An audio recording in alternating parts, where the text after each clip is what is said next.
Hello. Welcome to this episode of Criminal Mischief, the Art and Science of Crime Fiction. I'm your host, D.P. Lyle. Today show is titled Nasty Deadly Poisons. We crime writers love poisons. I mean, even those who write cozy type mysteries and thrillers like poisons. I mean, you know, arsenic and old lace, what more can you say? Arsenic obviously is the queen of poison, and people have used amphetamines and opioids, narcotics, that kind of thing for overdosing and, you know, killing people. Of course, alcohol and stuff like that. The Mickey Finn, all those things. But today I want to talk about some more unusual poisons, some things that may or may not be easily obtained, but you know, you're a writer and you ought to be able to figure out how your bad guy gets a hold of the poison. Obviously, if you're writing a international spy versus spy, political, military, whatever type thriller, then your bad guy has access to a lot more stuff than if you're writing about a small town murder in the middle of Indiana. They wouldn't have the same access. So here we go. Let's start with cyanide. I mean, obviously this is common. It's easily available. It's used in jewelry making and metal plating and all that stuff. You can even order it online. It is odorless and tasteless and colorless white powder. It comes as either sodium cyanide or potassium cyanide. It kills quickly. It is highly deadly. The chances of saving someone who has been exposed to it is extremely remote. There are antidotes, there are drugs that can be given to block it, reverse it, etc. But boy, they have to be done right here, right now, and it's very, very difficult. Most people don't survive to get out the front door, much less to the emergency room. And it causes, it's a metabolic poison in that it jumps into the cells and it messes up with the energy production inside the cell, so that the cell basically cannot utilize oxygen, and so it asphyxiates and dies. And so as the cells die, the body dies. So it's highly deadly, and only a tiny amount is needed. The problem is it also absorbs through the skin, and it can be inhaled. It doesn't have to be ingested, so the user has to be careful how he handles it and how he uses it. But literally, just a pinch in some food or a drink or something will do the trick, or even, you know, lace a cigarette with it. There's a million ways to use it. And the victim will develop chest pain, shortness of breath, and drop dead. It looks just like a heart attack or a pulmonary embolus or something like that, and that may be what the death is caused. I mean, it's called in the beginning. And only when the medical examiner does his autopsy and he realizes, well, a heart attack didn't occur and a pulmonary embolus didn't occur, and the other clue is that the blood turns kind of a bright cherry red, so he may see that in the blood and in the internal organs and suspect cyanide. It also gives an almond smell, a bitter almond smell to the corpse. Now, what's interesting is whether someone can detect that or not is genetically determined. 50% can, 50% can't. So if your medical examiner can't, he may not even, and he doesn't notice the reddish tinge to everything, he may not suspect cyanide and may not look. As usual, there are links to all this on the show notes that'll be on my website and my blog and all that, and you can find all those there and go read more about each of these things we're going to talk about. Strychnine. Strychnine is a deadly poison. What's interesting about strychnine, obviously it was used for rodent and other animal control. It is a neurotoxin. It's a horrible way to die.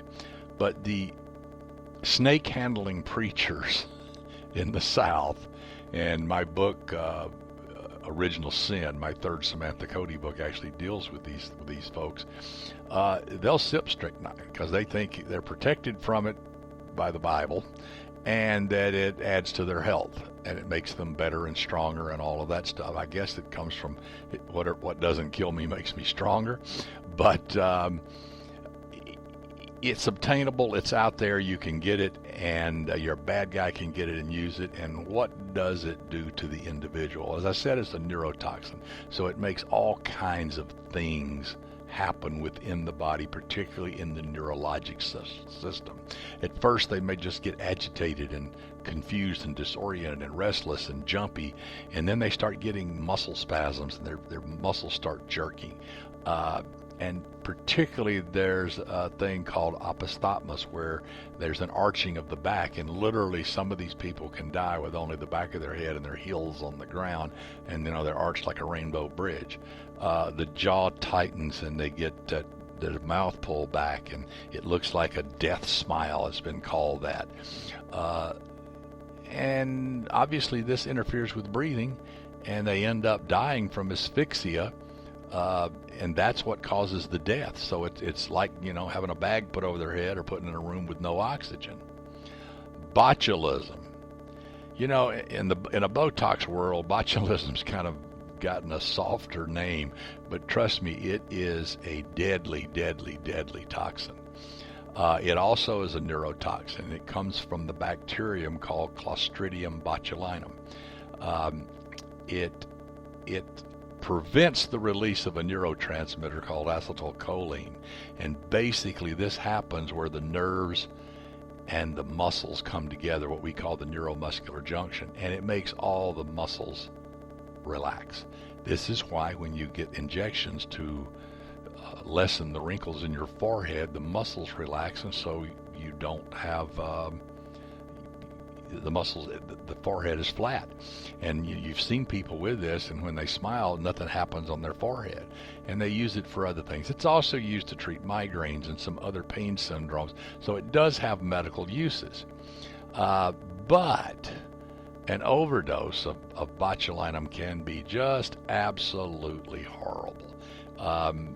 Again, as I said, as a neurotoxin, the muscles go flaccid, the person gets weak, disoriented, off balance, and the next thing you know, they're laying on the ground and they can't breathe. And once again, because all the muscles kind of quit working, they die from asphyxia. Another one that you can consider is nicotine. Nicotine's often overlooked, but it's becoming more in the news because of vaping.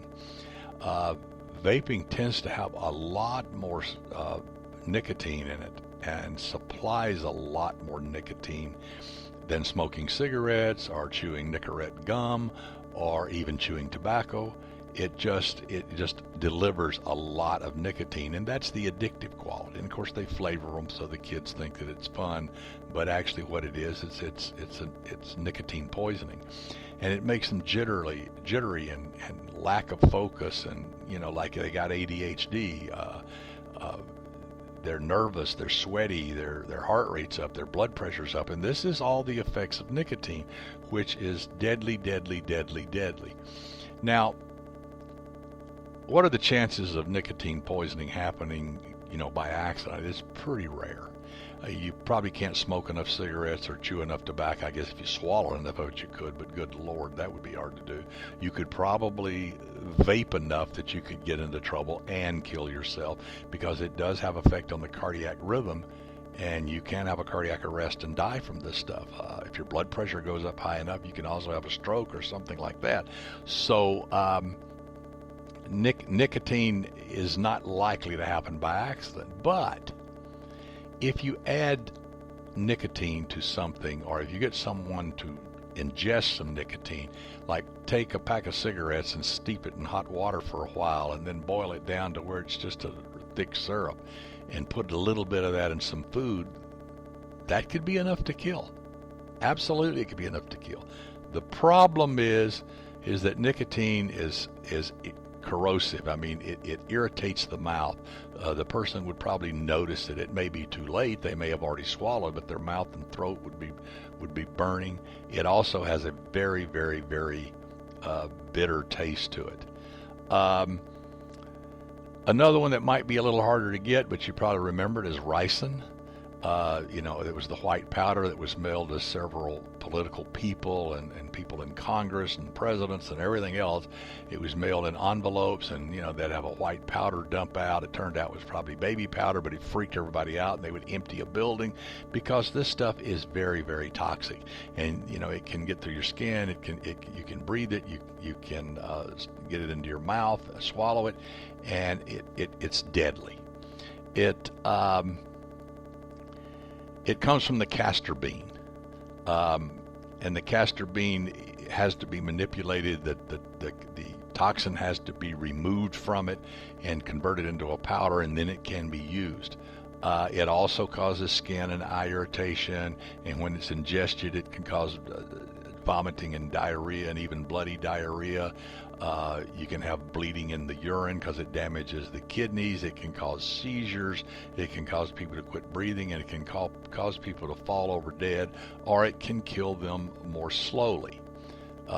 Sometimes it takes a while for this stuff to work that way. A famous case, and I have a link to this, is the George A. Markov case. And he was a Bulgarian that was outspoken against Russia and that. And the thing is that the the Bulgarian secret police killed him at the behest of the KGB. That's the way the story goes. And again, there's a link. You can read more about it. But what's curious about this is that he was walking one day and he felt something, kind of hit him in the back of the leg, and he thought he'd bumped into something, and he saw a guy behind him who was picking up an umbrella, and the guy walked away. Well, then he started getting sick.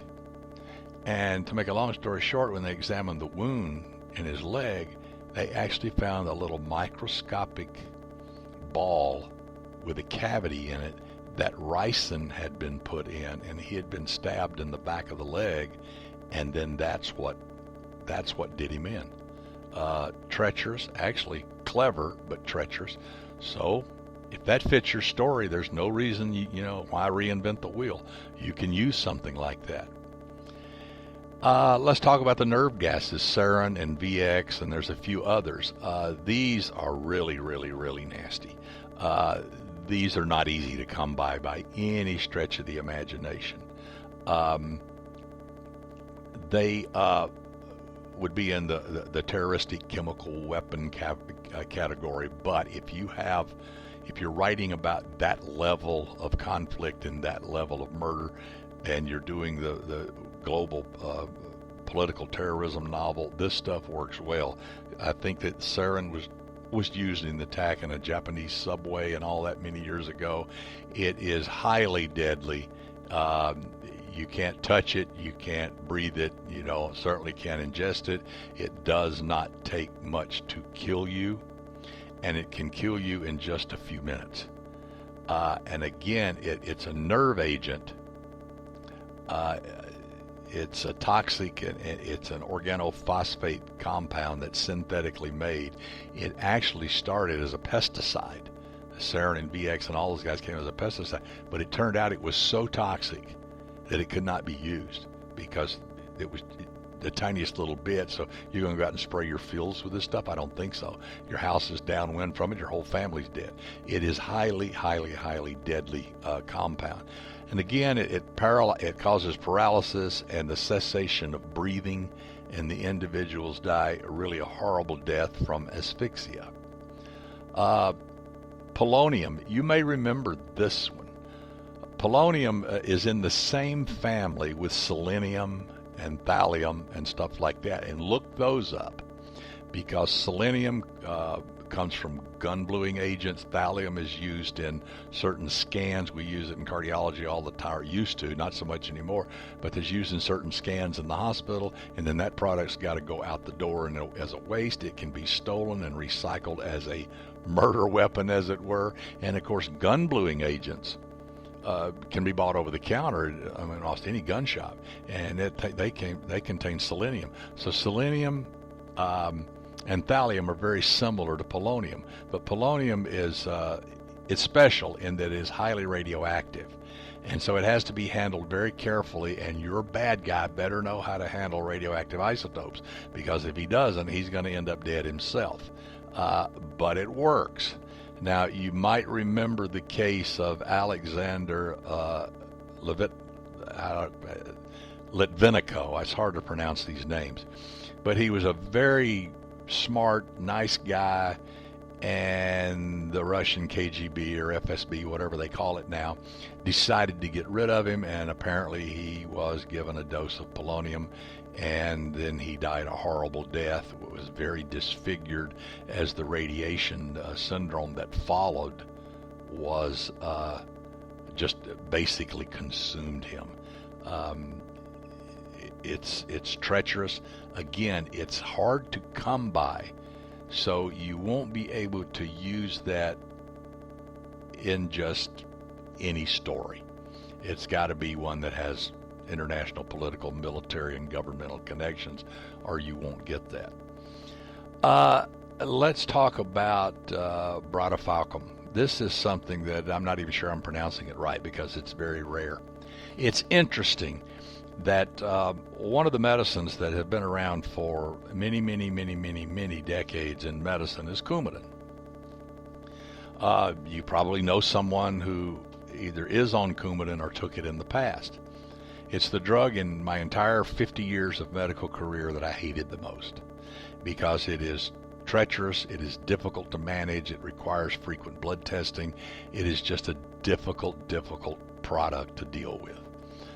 But it was the only game in town until the last few years, and now we've got better anticoagulants for things like pulmonary emboli, atrial fibrillation, and all that don't require all this testing, are much safer and much more effective, and they're just one pill one time a day, so they're much easier. But Coumadin is called bis-hydroxycoumarin. Interesting enough, that's what decon rat poisoning is. Now, the way it worked in rats is that they would ingest it, the rat poison put out for them, they would eat it, and it would interfere with their coagulation system by messing up the pathways. It's a long cascade we call the clotting cascade, and vitamin K is very intimately involved in that, and this antagonizes the vitamin K, and the next thing you know, your bleeding potential goes sky high. And that's one of the major problems we saw with Coumadin, is a lot of people had bleeding, that bleeding through their kidneys, or they would have gastrointestinal bleeding, or they would vomit blood, or they would bleed in their head and die. I mean, that's what made Coumadin so treacherous. The other drugs have that problem too, but not nearly to the level, the newer ones. Well, it's called a vitamin K antagonist. Well, bradifalcum is pretty much the same thing, except more so. It's like Coumadin on steroids. And a dose of that, it was used to kill rats and stuff, but a dose of that, what it does basically is interferes with clotting of the blood, and the victim will at some point, at some time, bleed to death. They will have bleeding out the nose and around their eyes, into internal organs, gastrointestinal bleeding, either vomiting or bloody diarrhea, through the urinary tract where they pass blood through the urine, and they can bleed internally in the abdomen and their chest, and I mean, it's horrible, and it's a terrible way to die. Now I'll talk about one of my favorite ones, tetrodotoxin, or TTX. Now this is a fantastic poison, and you can get it. We'll talk about that. But it comes from the puffer fish, and also, it's also called the trigger fish or the porcupine fish. It's got all kinds of things, but tetrodotoxin is a neurotoxin again. It's also found in things like the blue-ringed octopus, and certain newts and some snails and things like that. And you probably remember the best James Bond movie ever, From Russia with Love, with Rosa Klebb, who tried to kick James with her knife blades in the toes of her shoes, and she apparently had the poison from the blue-ringed octopus on that, which would have killed James instantly, but of course you can't kill James Bond. But tetrodotoxin can kill you. It's It's found, like I said, in the pufferfish, so it's part of the Japanese delicacy known as fugu or fuyu. It's Fugu. I'm not sure how it's pronounced, but it's a delicacy. And the chefs that prepare that have to be especially trained and licensed. And the key is when you prepare the fish and remove the internal organs where a lot of the toxin is, you gotta do it just right. And it's a process. I think I remember reading it takes a day or two to even do it. But you got to get it just right so that just a little bit of the toxin is left in the flesh. This way, when the person eats it, they get that warm, fuzzy, tingly feeling. Because why? Because they're a little bit poisoned. They're not deadly poisoned, they're a little bit poisoned. So they start getting the side effects of it. Well, you can see if the chef is not well trained, does not have a lot of experience, or has a bad day, you can end up killing the customer. And every year or so you hear about several people dying in a restaurant from a bad dish in Japan, and it happens. And so where can you get this? Well, interestingly, this is also called zombie powder. And I know that sounds goofy, but believe me, it's real. And I had actually had a patient many years ago. We'll call him Jim because, well, that was his name. But he lived in Haiti, which is where voodoo is big. And they would make zombies there. They would powder their shoes, basically. They'd put a little bit of the powder in their shoes. The neurotoxin, they would go out. They would be unconscious for a half a day, 2 days, 3 days. Because what this does is it slows everything. Your blood pressure drops, your breathing drops, the level of oxygen in the blood drops, heart rates and blood pressures can go very low, and in fact the person often looks like they're dead. So they take them out and put them in a field, cover them with a few leaves, and come back 12 to 24 hours later and get them and wake them up and let the toxin wear off, and now they basically have anoxic encephalopathy, which is brain damage from low oxygen. And this tends to harm the frontal lobe more than anywhere else. So it's kind of like having a frontal lobotomy. Think about Jack Nicholson in One Flew Over the Cuckoo's Nest, which is the mechanical version of that. But now the people are very flat affect, they're very easygoing, they're very easy to manipulate, so they become great field workers. And that's where zombies came from. It's not just the movies, in the zombie apocalypse. This is real. Well, Jim had a truck axle factory that Baby Doc Duvalier of the great Duvalier family. His father was bad, Baby Doc was worse. Papa Doc and Baby Doc was worse. And he had this paramilitary group that protected him called the Tantan Maku. And they basically came into Jim's place and powdered his shoes one night, and he gets up the next morning, slips on his slippers, and he goes and he sits to have breakfast, and the next thing he knows, he wakes up a couple of days later in a 400-year-old prison laying on a mat with a rat gnawing on his toe. Well, it took several weeks for the State Department to get him out of Haiti. Needless to say, Baby Doc got his axle company, and Jim ended up in the U.S. He was never the same again. I saw him many years later. And his thought process, his ability to do things were terrible. Really, really nice guy. And interesting, a great artist, a pen and ink artist. He gave me several of his pieces he had worked on. He showed me a whole portfolio where he drew the pictures of what he remembered about what happened to him in Haiti. Well, you can get this in the Algiers area of New Orleans. If you go down to New Orleans and walk along the riverfront and look across the river, that's Algiers. Voodoo is throughout that area of the country. They're not saying anything bad about voodoo. It's a Christian-based religion. It's just a little odd. But they use zombie powder, if you will, TTX, in some of their rituals and stuff. At least some of them do. So you can find it there. It's a fascinating toxin. And again, like I said, there's a link to it. Another interesting one in the same family is batrachotoxin, and this comes from certain frogs. And when you hear about the South Americans, using poison darts, it is probably from this. In fact, I think some of the poisonous frogs are in the the DART family, as it were.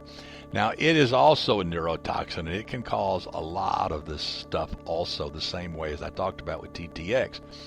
But it also seems to have a very strong effect on the heart muscle.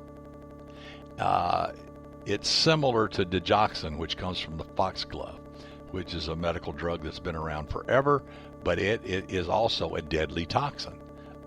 It's one of those things where a little bit will make you better, and a little more will make you sick, and a little more will kill you, like most drugs. But it'll cause cardiac arrhythmias, particularly the rapid ones like ventricular fibrillation and ventricular tachycardia, which can kill you. So this one might be harder to come by, but it's something to look into and pay attention to. In the plant world, let's talk a little bit about mushrooms. Now, the Amantia family is totally different than the psychedelic family, okay? Now, the magic mushrooms that Grace Slick and the Jefferson Airplane sang about, and everybody else did, and it seemed like everybody in the 60s and 70s took for some reason. It was kind of like the poor man's LSD back then, and then LSD kind of took over. But the psilocybin mushrooms, those are the magic mushrooms that have hallucinogenic effects. This is a different animal. These are the death cap mushrooms. Now, you read about this from time to time where people go out in the forest to forage for mushrooms, and they bring them in and they cook them up, and they think, isn't this great? You know, we went shopping in the forest. Well, you better know what you're doing, because if you pick up the wrong ones and you don't identify them what they were, you get this toxin called amatoxin, and it lives in these mushrooms. And here's what makes it treacherous. It goes, once you swallow it and gets into the system, you might get sick 12 hours later just for a little while. You might get nauseated, you might feel like you got food poisoning, but then it passes and you feel better. And you say, oh, okay, so I don't have to go to the doctor or the emergency room. It's just something I ate. And then 24 hours later, so 36 to 48 hours after ingesting it, now you get sick again. And this time you get really sick. Well, here's the problem. The toxin is doing its damage to the liver the entire time. It just has this diphasic, if you will, response that you get bad, you get better, then you get bad again. And by the time most people seek medical attention, it's 2 or 3 days later and the damage is done. Their liver is wiped out. And that's what makes death cap mushrooms so dangerous. So read about this one, think about this one. A couple of other plants will end on this. One, of course, is deadly nightshade, or belladonna. Now, this is fascinating, and it's been around a long time. And it seems that the berries are the most toxic part, but so are the leaves. In fact, almost any of it. It includes toxins like atropine and scopolamine. And what they do is many things. In the neurologic system, they can cause confusion and disorientation and even psychotic behavior because of the way this drug acts on the brain and your perceptions of stuff. And so people have gone, looked insane and out of their minds when they're on belladonna. It can cause hallucinations. It can also lead to seizures and death and all of that kind of stuff. Cardiac-wise, it can cause the heart to basically change its rhythm to the point that it, like I said, it has a anticholinergic effect, so it makes the heart race and run, and arrhythmias can appear, and the person can collapse and die, particularly someone who has underlying heart disease. It also causes dilated pupils. We called in medical school, we learned that atropine poisoning, which is what this is, makes you blind as a bat, red as a beet, dry as a bone, and mad as a hatter, because it causes a flushing of the face, a dilatation of the pupils so that you can't see, and it can cause the side effects of of all of those things. And that's what happens when you ingest atropine, or in this case, deadly nightshade. It's interesting that it used to be used, and I think one of the ways it got its name is that Cleopatra, and maybe even people before her, would put a little drop in their eye because it dilated up their pupils and made them sexier, as it were. And so Bella Donna means beautiful woman. So it's had those cosmetic uses, but it's also deadly. It's very easy to come by because literally you can probably go out in your backyard, and if not, you can go to your plant store. And I've often said that, you know, if you want a poison, don't go to the pharmacy, go to your local nursery. Oleander. Oleander's been around a long time, and oleander is a awful poison, and it is everywhere, particularly out in California. It used to grow along the freeways a lot. I don't see so much of it anymore. I had several shrubs in my yard. We got rid of all of them. But oleander, you know, has been the subject of books and movies and all of that. So it's easy. You know how oleander works. Again, it is a plant poison, and ingestion of it can lead to gastrointestinal symptoms, of course. It can also, since it has an effect like digitalis, foxglove, like I talked about before, it can cause deadly cardiac arrhythmias, and the person can collapse and die. So think about that while you're plotting your story and trying to come up with your perfect poison. Well, we've talked about quite a few of them here, and trust me, there are a whole lot more out there.